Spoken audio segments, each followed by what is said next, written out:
오늘 이 말씀의 내용은 단순해요. 왜 하나님 잘 믿는 사람은 안 풀리고 하나님 안 믿는 사람들이 더 잘 풀립니까?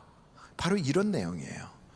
하나님을 믿어야 모든 게 쫙 풀릴 줄 알았는데 하나님을 믿는 사람은 고통을 더 당하고 하나님을 안 믿는 사람, 하나님하고 아무 상관없이 사는 사람은 모든 게 술술 더 잘 풀리니까 하나님 믿는 사람이 무슨 유익이 있는가?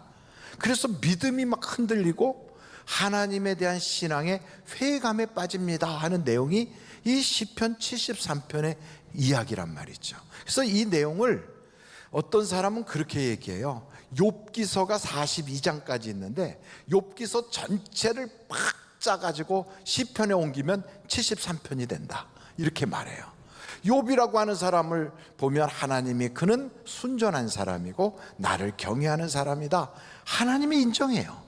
그런데도 불구하고 그는 몸에는 병들고 자녀들은 죽고 재산은 다 없어지고 완전히 소망이 없어요. 오죽하면 아내까지도 막 그냥 악담을 퍼볼 만큼 그런 가정으로 전락했어요. 그러니 여러분, 이런 욥을 볼 때 하나님이 인정하는 것이 무슨 도움이 되겠는가, 이런 생각이 들 때가 있단 말이죠. 오늘 우리도 이 말씀을 보면서 실제적으로 우리가 세상을 살아보면 안 믿는 사람도 쫙쫙 풀려요.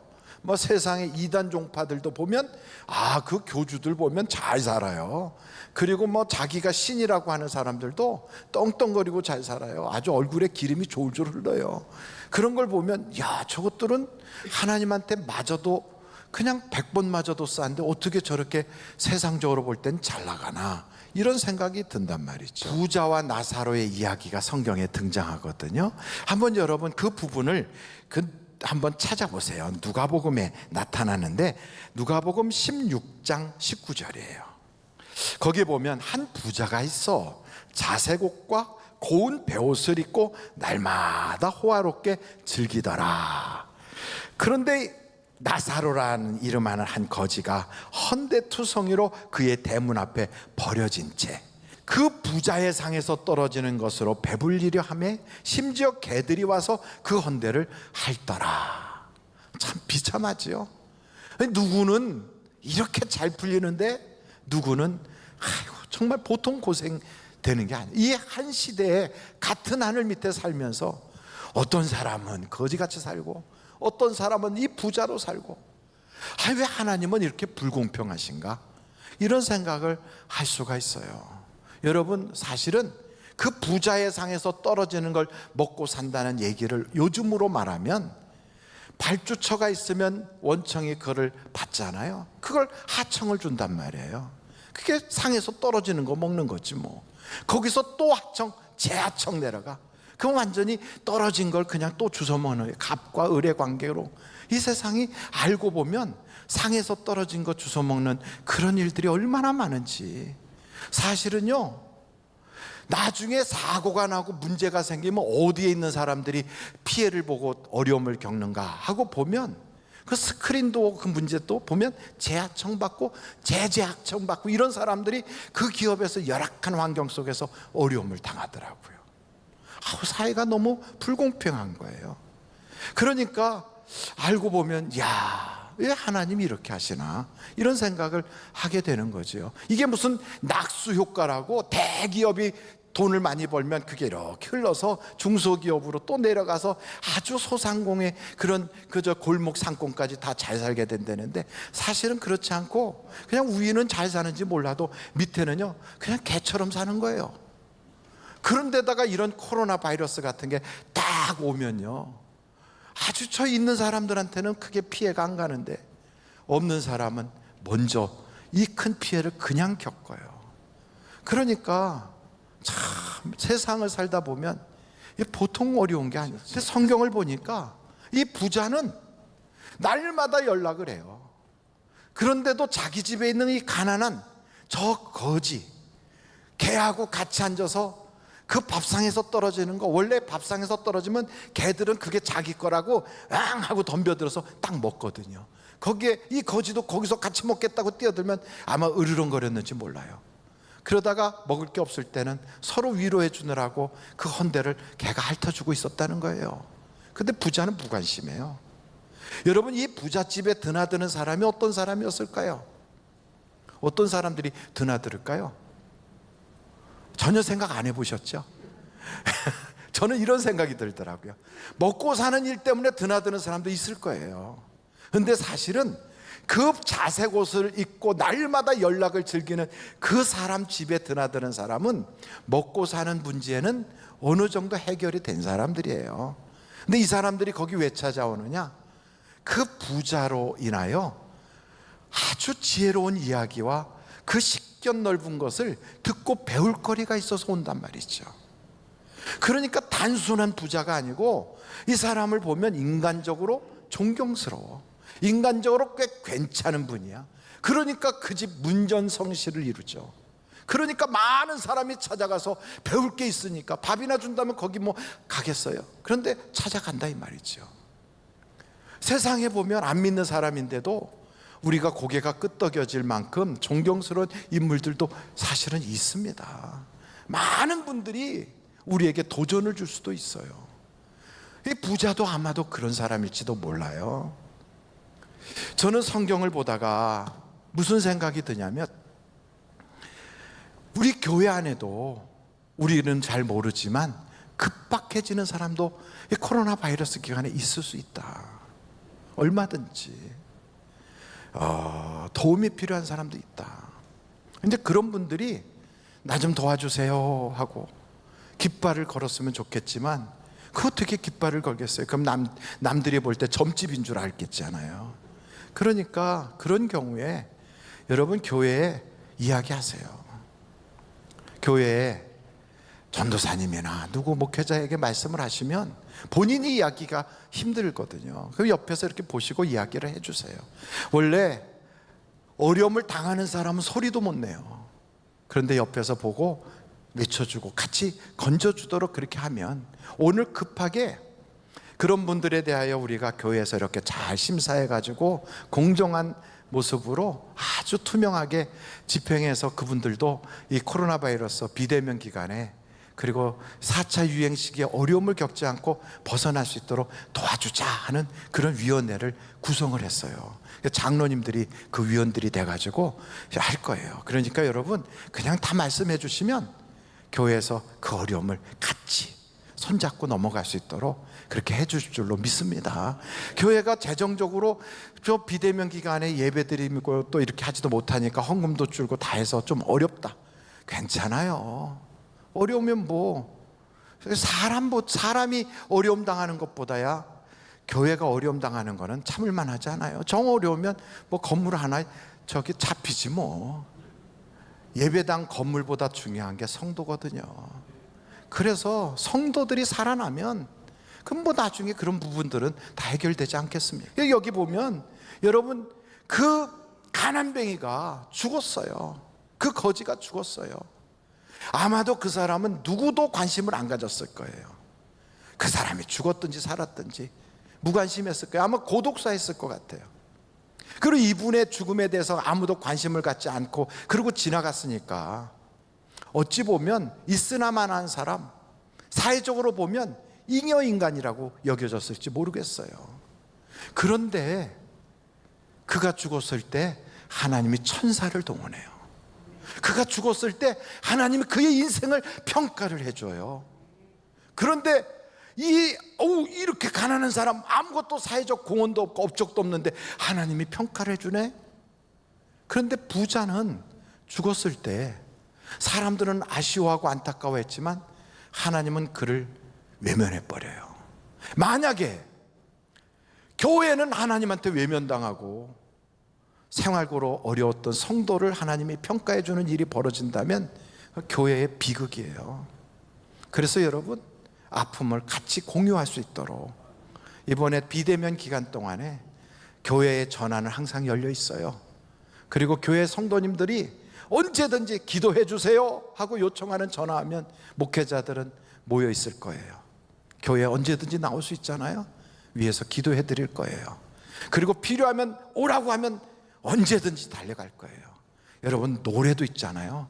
태평양을 건너 대서양을 건너 그냥 당신이 부르신다면 달려갈 거예요. 할렐루야. 그래서 여러분, 비대면 기간 동안 혼자서 외롭게 지내지 마시고요, 교회를 향하여 구원의 다이얼을 돌리세요. 여러분, 이 성경을 보다 보면 우리들이 종종 착각하는 게 이 세상의 주인은 가진 자가 주인인 것처럼 느껴질 때가 있어요. 우리가 그런 걸 느끼잖아요. 가진 자가 주인이야. 세상이 다 그렇지 뭐.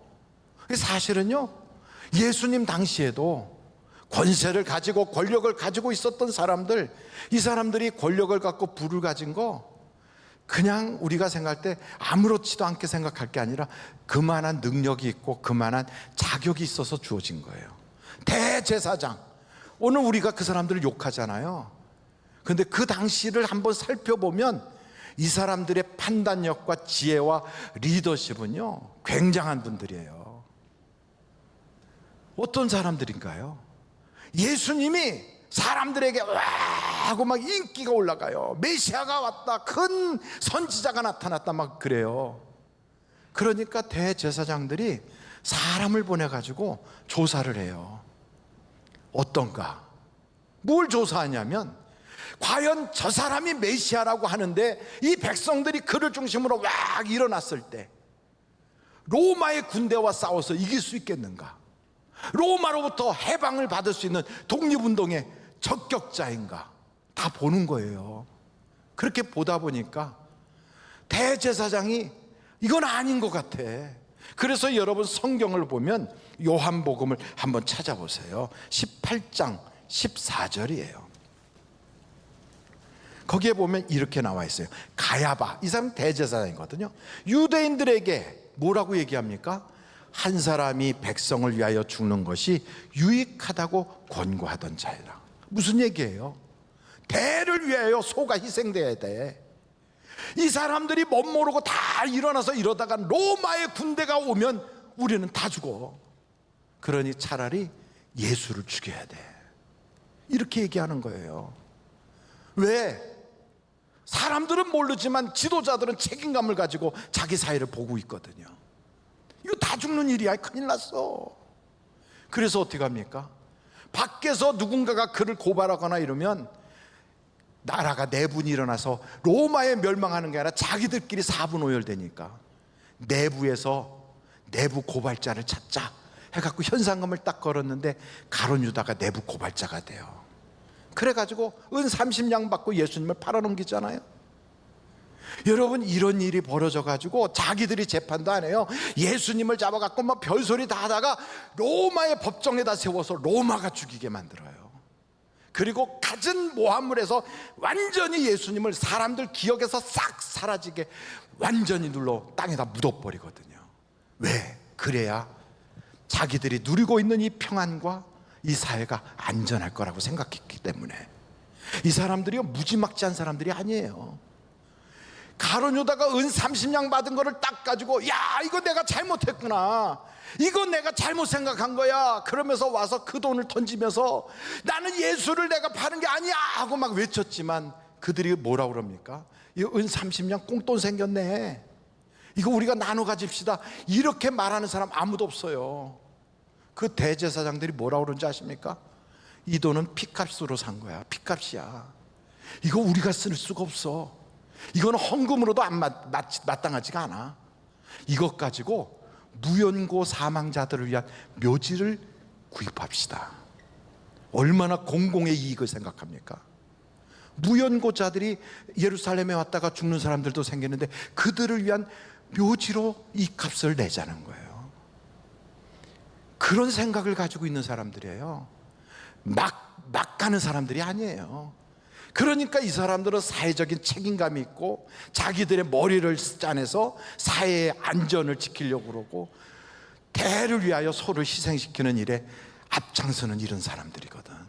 그런데 오늘날 우리가 보면 그들이 한 짓이 마땅합니까? 아니잖아요.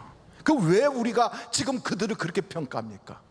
그 이유는 간단해요. 우리가 세상을 봐도요, 가진 사람들, 그리고 이 세상에 힘 있는 사람들이 주인인 것처럼 보이지만 세월이 쫙 지나고 보니까 우리의 눈이 가려졌던 거지요. 예수를 죽였어. 구원자를 죽였어. 하나님의 아들을 죽였어. 이렇게 되는 거 아닙니까? 왜요? 주인을 못 알아봤으니까요. 지금도 똑같아요. 우리들은 가진 자가 주인인 줄 알아요. 그래서 이시조선을 딱 한번 보면요, 왕족, 양반, 귀족들, 이 사람들이 사회의 주인인 줄 알았어요. 그래서 500년 동안 그 주인의 노릇을 하면서 누렸잖아요. 아무도 그 내부에서 어떻게 하지 못했어요. 아마 북한도 똑같을 거예요. 그런데 외부에서 일본에 의해서 우리나라가 갑자기 확 조선이 망해버렸잖아요. 그래서 주인이 바뀌었어요. 또 일본이 망했어요. 야, 세상에 저 머리 좋은 사람들은 그렇게 하다가 일본이 왕이 되니까, 일본이 주인이 되니까 일본에 딱 붙어. 일본이 망하니까 미군정에 딱 붙어.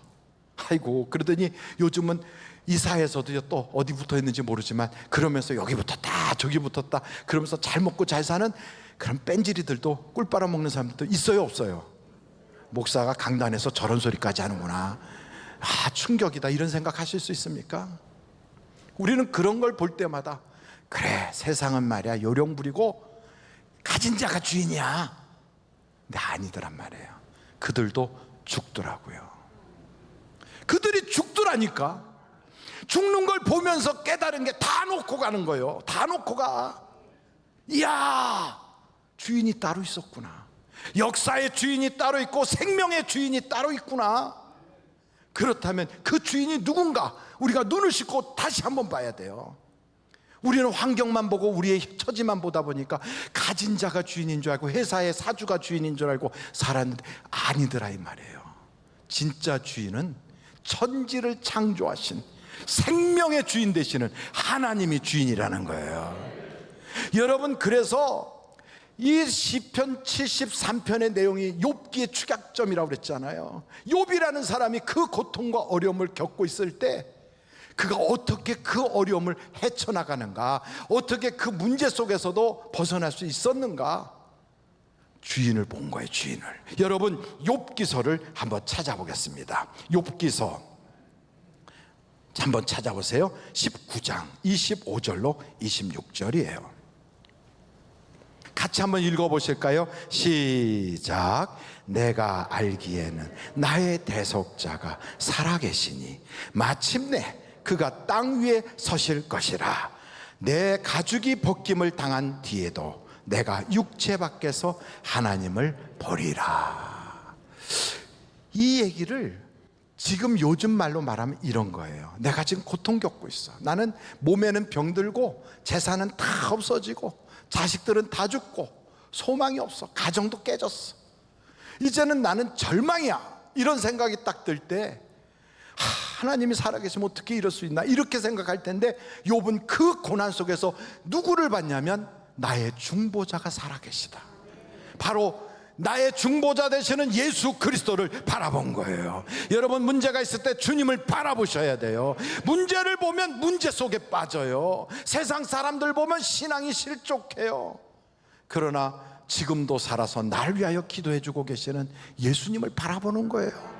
그러면서 이 믿음을 갖는 거예요. 맞아, 이 세상에서 내가 이 육신의 옷을 싹 벗는 그날, 다른 말로 말하면 이 세상에서 내가 죽는 그날, 사람들은 죽었다라고 말하겠지만 아니야, 하나님이 나를 반겨주실 거야. 내가 하나님 앞에 서게 될 거야. 바로 이걸 보는 거예요. 그러니까 여러분, 우리가 볼 때는 밥상에서 떨어지는 거나 개처럼 주워 먹고 있었던 그 거지도 이 세상을 딱 떠나는 동안 하나님이 그를 반겨주시더라고요. 하나님이. 그것이 우리의 인생의 고통과 어려움을 극복할 수 있는 믿음이 되는 거예요. 이 믿음을 딱 가지고 문제가 있는 걸 바라보지 않고 세상을 바라보지 않고 하나님에게 우리의 시선과 초점을 딱 맞추는 그 순간 우리에게는요, 다시 기도할 수 있는 힘을 받게 돼요. 다시 주님을 바라보고 넘어졌던 그 자리에서 일어나게 되는 거예요. 여러분, 우리는 신앙이 오뚜기 같아야 돼요. 넘어질 수 있어요. 갈팡질팡할 수도 있어요. 그러나 일어나면 되는 거예요. 또 일어나고 또 일어나고 또 일어나고, 넘어뜨려도 또 일어나는 거예요. 일어날 때마다 사탄 마귀야, 내가 넘어진 것 때문에 너 기뻐하지 마. 나는 예수의 이름으로 다시 일어날 거야. 다시 일어나는 거예요. 너무 힘들어서 술 먹었어. 비틀비틀거리고 토요일날 팍 집에 와서 터졌어. 주일날 눈 떠보니까 거의 10시가 다 됐어. 이야, 내가 아직도 술 냄새가 풀풀 나는데, 야, 교회 집사가 돼가지고 이렇게까지 해서 뭐하냐, 나 같은 거 오늘 교회 가봤자 소용없다 라는 생각이 딱 들 때, 무슨 소리야, 사탄마귀야, 너는 떠나갈지어다. 내가 이렇게 어렵고 비틀거리고 넘어졌어도 나 예수의 이름으로 다시 일어날 거야. 그리고 주님 앞으로 달려가는 거지요. 그러면 주님이요, 나 술 냄새 나니까 싫어 이러지 않고요, 넘어졌던 탕자가 돌아와도 목욕시키고 씻기시고 옷 입히시고요, 거기에다가 신발 신기고 가락지 끼워주는 것처럼 송아지를 잡는 잔치가 벌어지는 겁니다. 내 인생의 잔치는 내가 깨끗해서 잔치가 벌어지는 게 아니라 아버지께로 돌아오면 잔치가 나타나는 거예요. 아버지께로 돌아오면. 넘어질 수 있어요. 힘들었습니까? 세상에 너무너무 고통스러웠어요. 그래서 다른 생각도 할 수 있어요. 그러나 이제 생각을 돌리세요. 아버지 하나님을 바라보세요. 그래서 성경에 보면요, 여기 욥기서의 마지막 부분에 보면 욥이 이런 이야기를 해요. 여러분, 욥기서 42장 4절부터 볼까요? 욥기서 42장 4절이에요. 내가 말하겠사오니 주는 들으시고, 내가 주께 묻겠사오니 주여 내게 알게 하옵소서. 내가 주께 대하여 귀로 듣기만 하였사오나 이제는 눈으로 주를 배웁나이다. 그러니까 전에는요, 목사 설교만 들었어요. 그래서 앉아가지고 오늘 예배 드렸어, 그래 이러고 다녔는데 고난이 찾아오고 어려움이 생겼어요. 그 과정 속에서 많이 비틀거렸어. 그래도 믿음으로 일어나려고, 또 그래도 기도로 그 모든 과정을 통과하려고 애를 쓰고 몸부림치다 보니까 내 속에서 하나님 앞에 잘못됐던 생각들이 나. 그래서 어떻게 하느냐? 그 다음 절 보여주세요. 6절이에요. 다 같이 한번 읽어보실까요? 시작. 그러므로 내가 스스로 거두어드리고 티끌과 제 가운데서 회개하나이다. 하나님께 회개하기 시작했어요. 하나님, 알고 보니까 나는 문제 때문에 울었는데 알고 보니까 내가 죄인이었어요. 알고 보니까 내가 허물이 있었어요. 내가 하나님께 잘못한 게 있어요. 하나님 마음에 온전하지 못한 것들이 이렇게 보이네요. 그러면서 아버지 하고 회개를 하고 하나님께 눈물을 쏟을 때 하나님께서 그에게 회복의 은혜가 오게 하시는 거예요. 그래서 여러분, 거기에 욥기서 42장 10절을 보면 욥이 이제는 회개를 하고 났더니 자기를 비난하고 비방하던 친구들에 대해서 마음이 너그러워지는 거예요. 나도 죄인인데 뭐, 아이고 나도 잘못한 게 많은데, 나도 알고 보면 깨끗하지 못한데, 욕한 사람들이야. 그래, 주님이 보실 땐 날 더 많이 야단칠 텐데 그거 괜찮아 이러고서 그들을 위해서 기도해 주더라는 거예요. 여러분, 10절 한번 다 같이 읽어보실까요? 시작. 욥이 그의 친구들을 위하여 기도할 때 여호와께서 욥의 공경을 돌이키시고 여호와께서 욥에게 이전 모든 소유보다 갑절이나 주신지라. 하나님의 갚아주심, 하나님의 역사하심, 이 놀라운 은혜를 욥이 고백하는 거예요. 여러분, 우리의 인생에 그래서 주인을 볼 수 있어야 돼요. 우리의 생각이 확 열려서, 우리의 눈이 열려서 주님을 바라볼 때 문제보다 크신 주님이 해결해 주시는 걸 믿으시기를 간절히 바랍니다. 그래서 우리가 세상 살 때 내 기도에 응답 안 주시는 것도 하나님의 계획이 있는 거예요. 그 기도의 응답이 늦어지는 것도 하나님의 역사가 지금 멈춘 게 아니라 지속되고 있는 거예요. 그리고 내 인생이 정말로 어느 면에서 보면 세상에 있으나 마나한 사람 같고 업적도 없고 내놓을 것도 없다고 절망할 것 없어요. 우리가 하나님을 바라보고 하나님 그 신앙을 꽉 붙잡으면 여기 보니까 그 거지도 하나님이 평가하시는데 내 인생에 하나님이 평가하신다고요. 딱 성경을 보니까 온전하고 정직하고 하나님을 경외하고 악에서 떠났더라. 하나님이 그걸 평가하는 거예요. 하나님, 나 가진 것 많지 않아요. 하나님, 나 지금까지 살아오면서 숱하게 많이 넘어졌어요. 그런데 알고 보면 이게 다 하나님의 은혜였어요. 감사해요 하나님 하고 말할 수 있는 바로 그 사람, 하나님이 그를 평가해 주신다고요.